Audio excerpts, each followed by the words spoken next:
झुमा दिदीलाई म यतै कतै देखिरहेको थिएँ।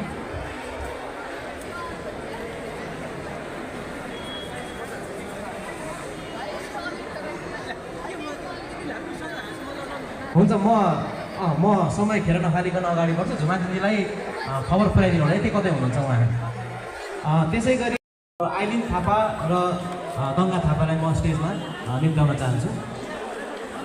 त्यसै गरी